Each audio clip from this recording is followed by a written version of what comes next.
I am super excited for this week's video. Out of all the post-processing tips and tricks and best practices, there's only one editing effect that I use on each and every single one of my landscape photos. And whenever I start a photo edit, the very first thing I always try and do is determine exactly where I think the viewer's eye is going to travel throughout my scene. And at the same time, trying to determine exactly, what are the distracting elements in my photograph? What could possibly compete for my viewer's attention? And ideally, I try and keep the viewer's eyes away from the edges of my photograph and also kind of away from the corners of my image as well. Because I think that the longer that the human eye lingers in these areas, the greater the likelihood that they're going to abandon my photograph and look at something else.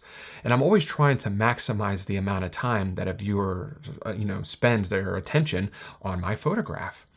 And that's where a vignette comes in. And I know that a vignette is not the most riveting thing in the world, but when used effectively, it's an extremely powerful way to create a focused and dramatic landscape image. It has a way of just creating a very concentrated effect, and its ability to direct the viewer's attention over here or to direct the viewer's attention away from this area is second to none. But much like everything in photography, there's not a one-size-fits-all approach, and certainly not when it comes to creating vignettes either. And that's the purpose of this week's video, is to discuss 4 ways that you can improve your landscape photos with a vignette. So to jump right into it, and if you're not familiar with what a vignette is, it's basically the act of darkening down the corners of your image and the edges of your photograph, leaving the center area a little bit brighter. And the human eye will always gravitate towards brighter areas of your scene and pay less attention to darker areas of your scene. So a vignette's just a great way to draw the viewer into your photograph. Now, the very first way, it's probably the most common approach within Lightroom. It's not the approach that I use most often, but it is probably the easiest way, and it's by using the actual vignette slider inside of the effects panel. So if we come over here to the effects panel, you'll see something titled post-crop vignetting. And this is a great option because we want to darken down all areas of the corners and the edges the same. So we want to darken down this area, everything over here and everything over there, just to kind of draw the viewer into the main subject of the image, which is the waterfall. So you have 4 different sliders that you can use. You have the amount slider here, which if you bring it all the way to the left, that darkens the corners. If you bring it all the way to the right, that brightens the corners. I've never actually brightened a vignette in any photograph, so I always darken the edges. So I'm going to bring it down a lot just for demonstration purposes. The actual midpoint slider here gives you the ability to determine exactly how large or small the midpoint is. If you move it all the way to the left, that's much smaller than it is if you move it all the way to the right. And the default setting is usually 50, or it is 50. Now the roundness slider gives you the ability to determine exactly how round the vignette is. If you move it to the left, that's kind of a more squared off look. And if you move it all the way to the right, that's a more round look. And the default with this is 0, and I usually leave it somewhere right around 0. And then the feather is very important. If you move it to the left, it's going to make it a very abrupt transition. And if you move it to the right, it's going to make that transition zone much smoother. And the default setting with this is 50, and I usually am somewhere between 50 and maybe 80. Sometimes I'll take the feather all the way up to 100, but you really want to have a nice smooth transition. So usually somewhere between maybe 50 and 80 is a good place to go. And then the last slider is one that I really don't use a whole lot, but it's titled highlights. It gives you the ability to mask out the highlights in the corners. So if you pay attention to this corner right here, and if I bring the highlight slider all the way up, you'll see that those highlights are kind of recovered. So it gives you the ability to protect those highlights, but the default is set at 0, and that's usually where I leave it at. But for this instance, I'm going to bring the vignette down to maybe somewhere right around there. And a quick tip is, if you look at the thumbnail image in the top left-hand corner, it's a little bit easier to see the overall effect of the vignette. I find it easier to look at a smaller thumbnail version versus the full-size image. So pay attention to the thumbnail when we toggle the effect on and off. So this is with no vignette, and this is with the vignette. So no vignette, and you can see it with the vignette here. So you can really see how the viewer's eye can really get pulled into the center of the photograph, which is the waterfall. I got another example right here as well, where there's a lot of distracting elements all along the top, the edges of this scene. And the main purpose of the overall photograph is this flower in the center that's kind of catching a little bit of sunlight right here. So I'm going to just bring this down quite a bit on this one, more than I normally would, somewhere maybe around -30. And I'm going to leave the feather probably like right around 80, I think I'm going to bring it up to. And we'll toggle this one on and off. So this is off with no vignette, and this is with the vignette, without the vignette, and once again with the vignette. So you can really see, I mean, it really transformed this photograph and made it more focused. Kind of just keeps the viewer's eye on the main point of the subject, which is the actual flower in the center. Now, the second way, and this is actually a very popular approach with myself, I use this quite often, but it's by creating a vignette with the actual radial filter. So this is a great example of when you'd want to use this, because obviously the main purpose of this photograph is right here. It's the Golden Gate Bridge, which happens to be in the top right hand kind of third of this photograph. So if we use the standard vignette tool, it's going to darken down every single corner the same. And I don't want to darken down any area near the bridge, because that's the main focus. That's what I want people, or I want the viewer's eye to kind of travel up to. So I don't want any vignetting anywhere around there. And the radial tool is a great way to achieve that. So the very first thing you want to do is I'm going to come up here and I'm going to change this to maybe 1 to 4, because I want to create some additional room around my photograph, some room for me to work. I'm going to close down the effects panel and I'm going to come up here to the radial tool. I'm going to click that. I'm going to bring my exposure down quite a bit because I want to make it very obvious while I'm working. I'm going to draw a big radius, maybe something about like that. And I'm going to center it right on top of my bridge. And you might be wondering, Mark, that looks awful. What do you do in your photograph? The trick here is this. You want to hit this invert mask right here. And it's basically going to flip that radial brush around. So now everything on the outside of the actual radial area, radial filter, is going to be darkening as opposed to everything on the inside. So you can see what that did right there. And I'm going to kind of position it right around here. And I'm going to bring the feather down. So as you can see here, you can look at the actual transition zone being affected. I don't want it to be so smooth. So I'm going to bring it to maybe right around there. And I'm going to hit the shortcut key O. And everything in red is going to be where the actual mask is. I'm going to kind of bring this up a little bit over here. I'm going to widen this area out a little bit more. I'm going to bring this area down. So you can see now why we want to create all that additional area around the side to actually work. And that, I think, looks pretty good there. So everything in red, so all of this area is going to receive the vignette, everything up here. And there's a little area up here that's going to receive the vignette, and I really don't want that. So I'm going to come up here and hit brush, and I'm going to hit erase. I'm going to change the flow to maybe somewhere, maybe to around there, looks good. And I'm just going to take a couple swipes around here and just kind of wipe off some of that area right through there. And then I'm going to come back to edit. Hit the shortcut key O to kind of turn that off, the mask overlay. And then I'm going to bring my actual vignette back to a more realistic amount that I would actually use for an image. So maybe somewhere right there looks good. And if we toggle this on and off, this is without the actual vignette, and this is with the vignette. I'm actually going to apply a little bit more, maybe right there, without the vignette. And remember, if you look up here at the actual thumbnail, you can see it even better. And with the vignette. So that's a really cool way to create a custom vignette where you don't want to darken down every single corner of your image the same way or the same amount. Here's another example right here. Let me close this down. So for this image right here, very similar situation where this tree is the main focus of the image and it's not really in the center. So I don't want to kind of darken down this area right through here because it's already much darker than all the other corners of the image.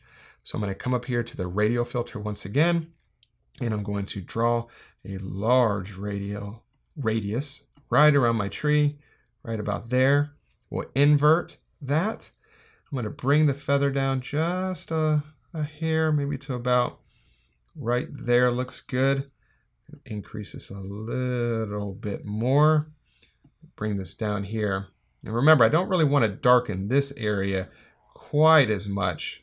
Actually, going to bring the feather up some more here. Hit the shortcut key O just so I can see the mask a little bit better. I'm going to bring this out some more like this, right through there. About there. And you can see that there's this area right here is still receiving some of that vignette. So I'm going to come up here to the brush tool and I'm going to kind of just paint away some of that. Whoops. Brush, erase. Paint away some of that effect. right like through there. I think that looks good. And I'm going to hit the shortcut key O once again, just to kind of turn the mask overlay off. And then we'll bring the actual vignette amount down to a more manageable number. Something like that I think looks pretty good. Maybe not even quite that much. Somewhere to about right there. And then let's toggle the effect on and off. So this is with the vignette, and this is without the vignette. So with the vignette and without the vignette. So this one is a very subtle difference, but you can see how we darken down the top corners and the bottom left-hand corner, but we kind of left that bottom right-hand corner the same. So this kind of helps us draw the viewer's eye into the photograph, and it doesn't take any attention away from the main purpose of the image, which is the actual tree. Now, the next option is by using the graduated filter. Now, this is another one that I don't use a whole lot, but it definitely has a certain place and time where it is highly effective. And this is a great example of it right here, where the main purpose of the image is these kind of light rays hitting the trees right through here. And once again, I want to keep all of this area around my photograph to make it a little bit easier for me to work. And I'm going to come up here to the graduated filter, and I'm just going to drag this down right across this area right through here. And then I'm going to make another one, and I'm going to do the same thing right around through here. And you may have noticed that the bottom area was, the bottom left-hand corner was actually darker than the top right-hand corner, which is often the case. And when you have situations like that, you want to create two different filters, one which will darken down one area a little bit more than another area. So for this instance right here, I'm going to bring this to maybe minus 50, and then we'll take this one to maybe minus, maybe a little bit more than a full stop, and we'll kind of toggle this one on and off. So this is without the vignette, and this is with the vignette, without the vignette, and with the vignette. So a very simple way to kind of darken down those areas of non-interest and really draw the viewer's eye kind of into the photograph to the area of the image that you ultimately want them to look at. I think I have another example of this right here as well. Yes, and this is another great one. So if we hit the graduated filter right through here, I want to just kind of darken down this area just a little bit. Not to say that it's a distracting area, but I do like to always kind of darken down, kind of leading in areas of an image, because I think it adds a little bit of depth to a photograph. So I'm going to kind of just darken this area just a touch, hit the shortcut key O to really see what area I'm affecting right through here. Kind of drag this out to kind of increase that feather a little bit more. Hit the shortcut key O again, kind of bring that to maybe about minus 50, maybe not that much, minus 40 looks good. And then I'm going to hit new, and I'm going to create another one up here, because this area up here I find very distracting. This kind of log leaning against this area here. There's nothing really interesting in this corner, and it just kind of serves from a distraction. And it's a perfect example of a distracting area that happens to be in the corner or the edge of the photograph that's kind of attracting my eye to that edge of the image, and I don't want that. So I'm going to bring a graduated filter across this area here like this, hit the shortcut key O. I want to make sure I'm not affecting any of the waterfall right there. I'm going to kind of bring it like that. I hit the brush and erase. We can kind of just clean that area up a little bit, erase some of that effect away from the waterfall. We'll hit the shortcut key O again and bring this down to maybe about right about there. I think looks good. And then we'll toggle this on and off. So this is without the vignettes, and this is with the vignettes, without and with. So once again, another option to create a custom vignette. Now the fourth way, hands down one of my favorite ways, and this is probably this way and the radial filter are probably the ways that I create vignettes or custom vignettes most commonly, and this is by using the actual adjustment brush. So with this one, this is actually an image I took with my iPhone while on a trip to Moab a year or so ago, a year and a half ago. And same situation where we want to keep a lot of room around the actual image to work. So I always like to keep that at 1 to 4. And I'm going to come up here to the adjustment brush.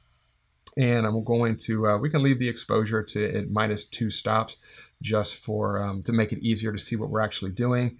I don't want my brush to be quite that big.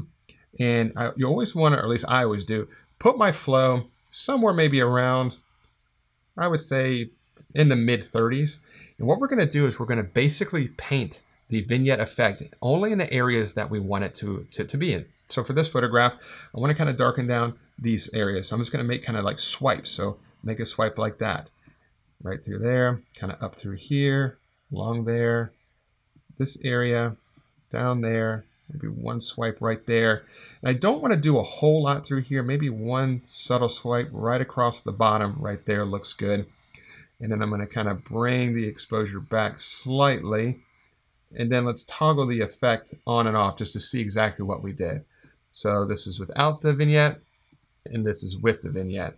I'm actually going to increase it just a little bit more. So this is without, and this is with. So you can see that's a big change in a very quick manner. I could actually probably apply a little bit more vignette to this one, and you can actually go back and paint a little bit more as well if you want to kind of increase that effect a little bit. So I'm going to just paint a couple more strokes up here in the sky, something like this right through here. Maybe just a couple small strokes right through here. I think maybe that looks good. Okay, now let's toggle this on and off. This is off, and this is on. So that's definitely much more dramatic, and on again. And then here is another example right here. Actually, this was in a video a few weeks ago, actually maybe a month or so ago. But this was another one that I used a custom vignette by using the adjustment brush. And I'm going to, I want to create a little bit more room on this one to work. So I think that looks good. And I don't want my adjustment brush to be quite that big. So I'm going to reduce that. And then we'll just start kind of painting through here again.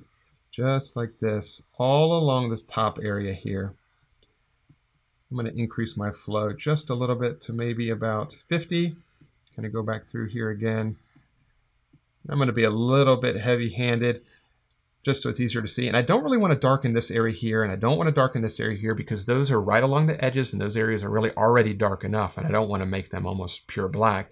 So I'm going to kind of avoid those areas and just kind of skip to the bottom area. And then I'm just going to bring the couple swipes of the vignette through here, kind of really exaggerate the waves kind of pulling into this actual photograph. Might do a couple more swipes right through here as well. Let's adjust this back to about right there. And then let's toggle the overall effects on and off now. So this is off, and this is on, off, and on. So the adjustment brush is a fantastic way to create a completely custom vignette, along with the radial filter and the graduated filter. Both fantastic ways to create that custom vignette. So I hope you're able to get some information out of this week's video that you could apply to your landscape photos moving forward, and hopefully a different way to think about applying vignettes to your photos as well. If you have any questions, please leave those in the comment section below, and I guarantee I will get back in touch with you. And if you enjoyed this week's video, if you could give it that thumbs up and subscribe to the channel if you're not subscribed already. And as always, I really do appreciate you watching this week's video, and I'll see you next week.